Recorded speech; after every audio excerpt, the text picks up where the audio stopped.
Welcome friends to another r/MaliciousCompliance video. Today we've got some great compliance stories, and our first story of the day is from Turkarum. I created a hostile work environment. I used to be a server at a major restaurant chain that you see in every mall in the US, and my particular location just happened to be in one of the wealthier parts of the country. Because of that, a large percentage of the clientele wanted their dishes a certain way. There were some oddball regulars, like the one lady who wanted a Caesar salad with no dressing, but 3 whole lemons to squeeze on the lettuce. But 99% of the time they'd ask for rigatoni instead of penne in a dish, or red onion instead of yellow on a burger, or something of that nature. The thing about this chain though, is that technically you're supposed to charge them for substitutions like that. So for instance, if a guest wanted a different kind of dressing on a salad, it might be a 10-cent charge. Or if they wanted Swiss instead of cheddar on their burger, it would be like a 15-cent charge.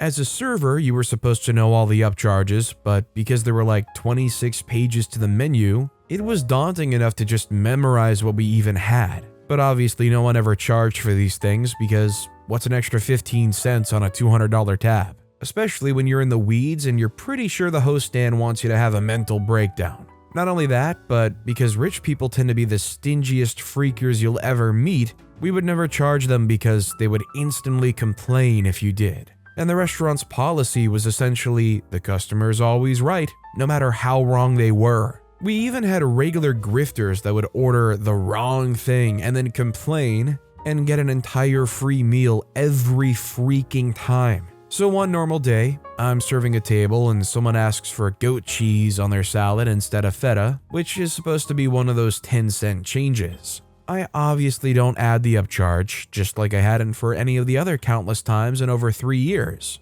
And like 15 minutes, the new manager, I'll just call him Brad, comes along and pretty much chews me out over it. Keep in mind this is Brad's second day on the job, and he came from the other side of the country to replace our beloved former manager who left to manage her own restaurant. Dude hadn't even introduced himself to me, and he comes out of nowhere to yell at me for not doing the upcharge. I explained to him why I didn't and how it was pretty much a directive from the GM not to do upcharges because of the 99% chance that a complaint and a free meal would follow. But Brad just blah blah blahs some more and tells me I need to add the upcharges or I'd get written up.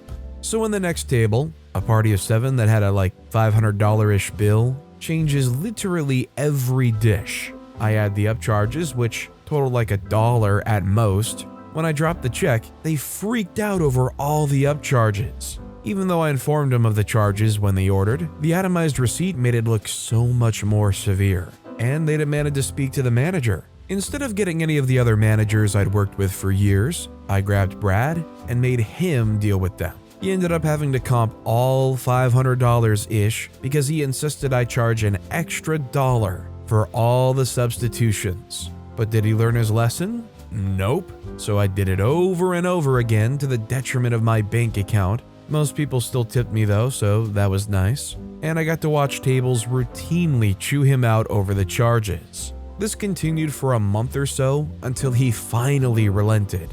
And not too long after, I was suspiciously fired for creating a hostile work environment while on vacation. Does anybody else agree with me when I say that if your restaurant is a place where you have multiple $100+ bills, if somebody customizes a small element of their dish, to the point where the upcharge would literally be 10 cents, they just should not charge for that kind of stuff? Like if they're a legitimately fancy restaurant and a customization is a 10-cent change, don't you think that fancy restaurant should eat those costs? Or is it no great surprise that they would actually try to charge you $1 for, 5 different customizations on top of a $500 bill? I'd like to know what you guys think in the comments down below. Our next story is from Ancient Educator 76. In search of Mintzos, no brown people allowed to help? This happened in a South Phoenix higher-end grocery store in the 90s when I was just starting out in the grocery industry. I was working perimeter, basically stocking and floor customer service, when a visibly perplexed Florence, my front-end manager, asked me, "OP, could you help me find Mintzos?" She was accompanied by 2 people with thick UK or Brit accents who chimed in with, "Yes, this person," they used freaking air quotes, "doesn't know what she's doing." We need someone a little more cultured, a little less brown," the other person quipped racistly. Oh my freaking god, really? It's evident that these customers were the rudest, racist people, and it didn't fit the accent. I thought Brits were prim and proper. My 90s ignorance shining like a beacon of obstruction. "Yes, we need you to help us, not her," they continued. "Fine, by this biracial dude, I'll help," with a side of malicious compliance.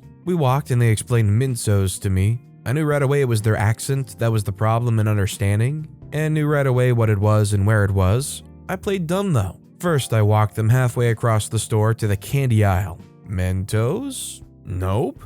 Secondly, I walked to the mouthwash, then the marshmallows, then continued for the fun of it, candied yams. Each time I pick up the item and turn to them and present it like this was the Price is Right. "Mentos?" And each time they get more frustrated, to the point of eventually leaving in frustration. I follow them from a distance as they shake their head, vowing never to shop here again. I catch up with Florence and I let her know what happened. They wanted mint sauce, aisle 8. We gave each other an eye high five a la John Mulaney and go about our brown business. Weird thing was, I'm browner than she was. I think the thing that annoys me the most in this situation is regardless of the skin color of a person, that doesn't mean that they know necessarily an item better than anybody else. Mintzos. Now you can kind of hear the accent. By the way, if you're enjoying these stories, make sure to hit those like and subscribe buttons down below so you never miss any of my daily videos. Our next story is from Silent Eyes, costing my boss hundreds of dollars because he won't listen to my ideas. This is just a small malicious compliance to save some food, but I think it's pretty interesting, so enjoy. So I work at a gas station as a cashier, usually early mornings on weekends. Our station has a lot of food in store that's packaged like chocolate bars, drinks, etc. But since the prices are so high, most of our stock expires before we can sell it and we have to throw it away. Besides the packaged foods and drinks, we also serve pre-made sandwiches and other pastries which can only be made and sold in one day and need to be thrown away at the end of each day. Unsurprisingly, prices for those items are even higher and they're so rarely sold, and we throw away kilograms of food every single evening. I asked my boss if we could just eat it after it needs to be thrown away because it's still good food, but health regulations just say we can't sell them after a couple of hours laying in the fridge. My boss said no because he doesn't trust us not to make food in the evening just for us to eat. I countered with the idea of just putting these items on sale before we throw them out so we don't have to pay half of our hourly wage or more on a sandwich and customers could save it for a less price. My boss declined again, saying that we can't do that either for some reason. I asked if we could donate everything in the evening to homeless people in the area. My boss said no. Cue my malicious compliance. I've made it my duty to now remove everything from the store as soon as it expires, and even made a list for my colleagues to look up when things expire. No, we didn't do that before, it just laid there on shelves until someone found it. With that, every shelf now has empty holes without stock. And my boss's office is full with expired stuff because she needs to check every item to make sure none of us is eating it. I've taken my time to add up the amount of food we threw out in just a week. 10 kilograms of fresh sandwiches, 6 kilograms of small packaged snacks, and over 20 bottles of soft drinks, and calculated that over $400 worth of food went to the trash in half a week because we didn't discount them. I've asked a lot of customers about their opinion on implementing such a discount to reduce the waste of food, and I got positive responses. My boss, however, was not happy that I talked about problems with customers and got pretty mad with me. I showed her the numbers I calculated and what we could potentially earn with a discount of 20% based on the customers' opinions I got when talking to them. The majority of them would buy more to save food, and with a discount, they'd much rather buy something. My boss was too stunned to speak when I told her that she's losing thousands of dollars a month to the trash can. But since it wasn't his idea, he'd rather lose the money than admit I'm right. I'm not gonna lie, I see these places as boneheaded for not doing anything to try to, curb any of the waste. At least donate it to the homeless people in the area. One thing I love is I've heard places passing laws where it gives businesses protections so that they can donate food waste to shelters. Honestly, I think very lowly of your business if you don't.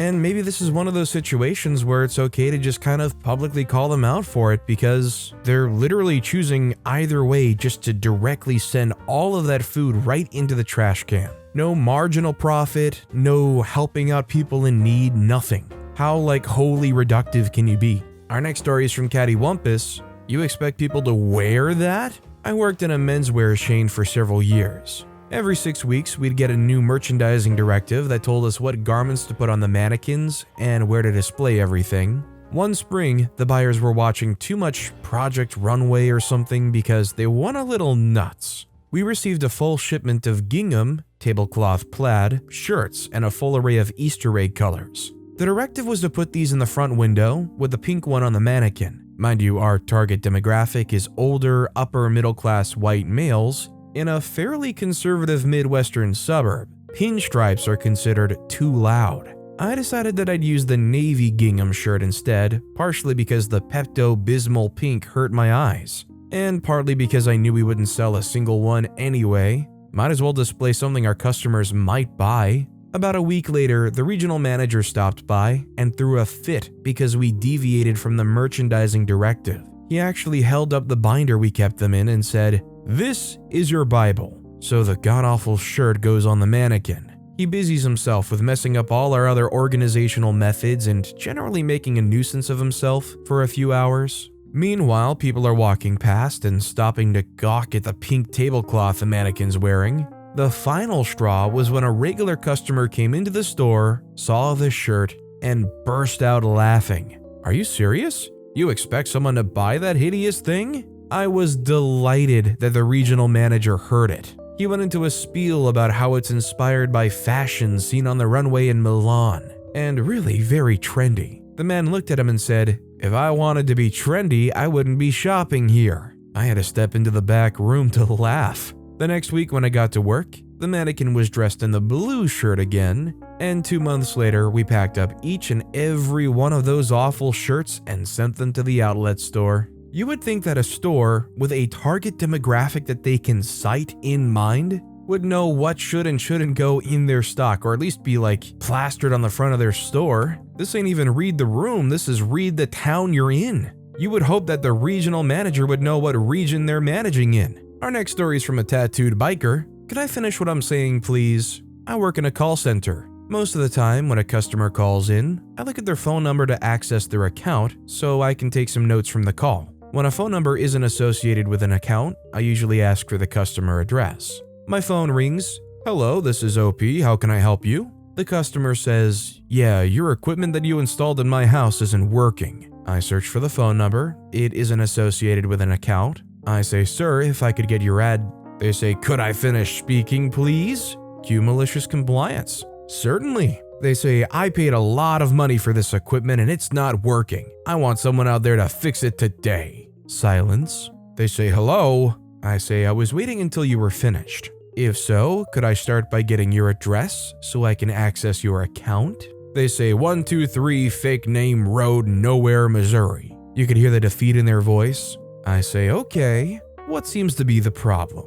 It never gets old. Maybe this is a sign that some call centers should revise the way they handle things. Most scripts probably start with, "Hi, I'm so-and-so, how can I help you today?" And maybe instead they should go a little more upfront and say, "Hi, I'm so-and-so, can I get the address that the service is located at?" That way you don't have to go through whatever the customer's arguing about and you can help them right away when they get into it. I'd probably just prefer that, honestly. And our final story of the day is from I Am the Neek. You want me to upsell customers? Sure thing. So this story didn't happen now, but 2 years ago. Anyone who's worked dealing with customers in a fast food restaurant knows that upselling customers is the most crappy and uncomfortable thing to do. So when the opportunity for me to have fun with it came up, I took it. There was an error in the program where we took orders, and I noticed a 16-piece chicken fried bits, don't know the actual name, was for 0.00 euros. I should have reported it. But this is a huge multi-international company, and they paid poorly, so screw them.